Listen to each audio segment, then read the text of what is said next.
It's Top 4 Friday! It's Top 4 Friday! Here's my top 4 reasons to go vegan. Let's get to it.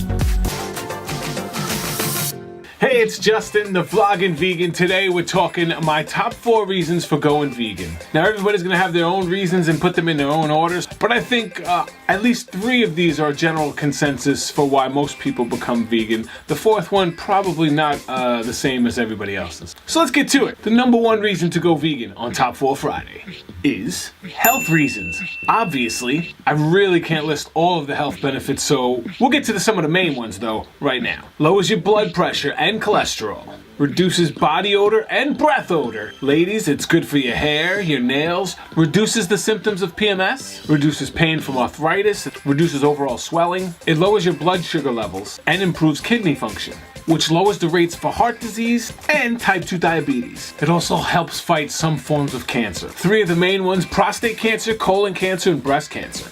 Definitely helps fight obesity and almost forces you to lose weight. Plant-based diets can counteract an individual's genetic likelihood of developing a chronic disease. It can actually help fight genetics. It lowers your overall BMI, which is your body mass index, and it helps you live longer. What else do you need? There's a lot more health reasons. I couldn't list them all. Let's get to number 2, the animals. This one's pretty obvious. Everybody loves the animals. It's how far are you willing to go to show that you love the animals. I think the word love gets thrown around a lot nowadays. We love everything. Oh, I love my family. I love animals. I love French fries. Do you really love all of those things in the same way? I mean, you're using that same word to describe it. So I think the word love gets tossed around a lot. But those of us who love animals want to do something a little more. And going vegan is one way to do it. You help fight the exploitation of so many different animals. I mean, we all know about the rape and slaughter and the conditions they live in, and it just shows that you're against overall animal cruelty. From the chickens that lay eggs to the pigs,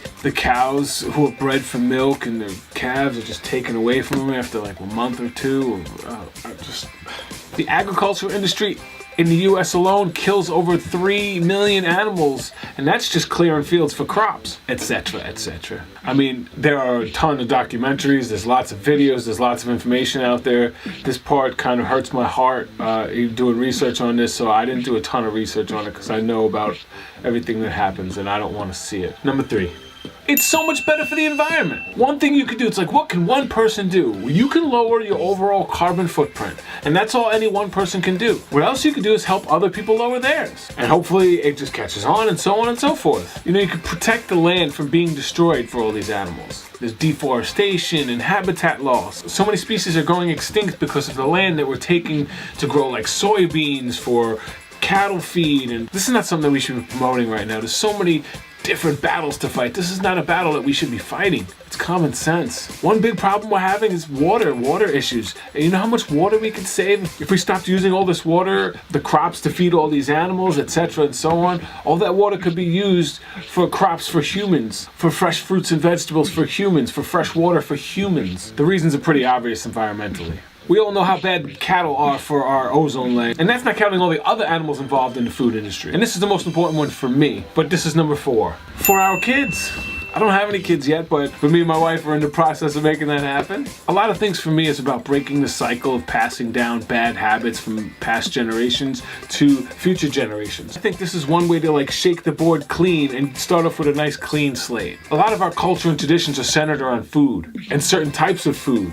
And those foods were available, and the knowledge wasn't as readily available when those foods became part of culture. But we've grown as a society. We've learned more about science and health. And as we learn, I think the foods that we eat should reflect the knowledge that we've gained. And cultures should start to change. Culture should use this knowledge to adapt the food changes and make that part of the culture in general. Vegans are such a small part of society right now. If we could just start making healthier changes in our lives, it'd make everything a lot easier. I want to teach our kids to make healthier decisions. You can't teach them to do one thing without leading by example.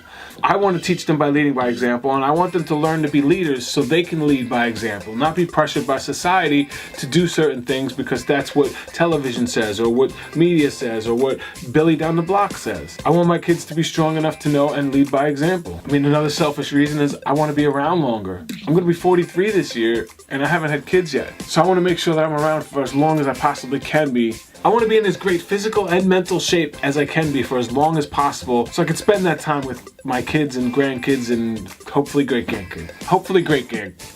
Great grandkids. I think being vegan forces you to think about food and think about food differently. And I think for our kids, I want them to think about our food differently. I don't want them to just think about, oh, it's cheese doodles, I want cheese doodles. I want them to understand, like, they're making a conscious decision to exchange long-term health for temporary satisfaction. Just make healthier decisions. If this knowledge was available to us, I think we would make a little more healthier decisions. And as more generations become more knowledgeable, it just will be common sense. I think one of the main things I want is to teach our kids is a true compassion for life. I don't think most meat eaters really appreciate what's been sacrificed and given up for their burgers or a piece of steak, especially when they complain about the foods that they're eating. Oh, the steak ain't that good, this burger ain't that good. It hurts my heart, and I hope that it hurts my kids' heart. I hope that they don't feel good about it. I hope that they care enough about animals to not want to eat them, because you don't have to. Those are my top 4 reasons to go vegan on Top 4 Friday. I'd love to hear your reasons for going vegan in the comments below. You can reach out on social media at VlogginVegan or use the hashtag VlogVegan. I'm Justin, the Vloggin' Vegan. I'll see you tomorrow.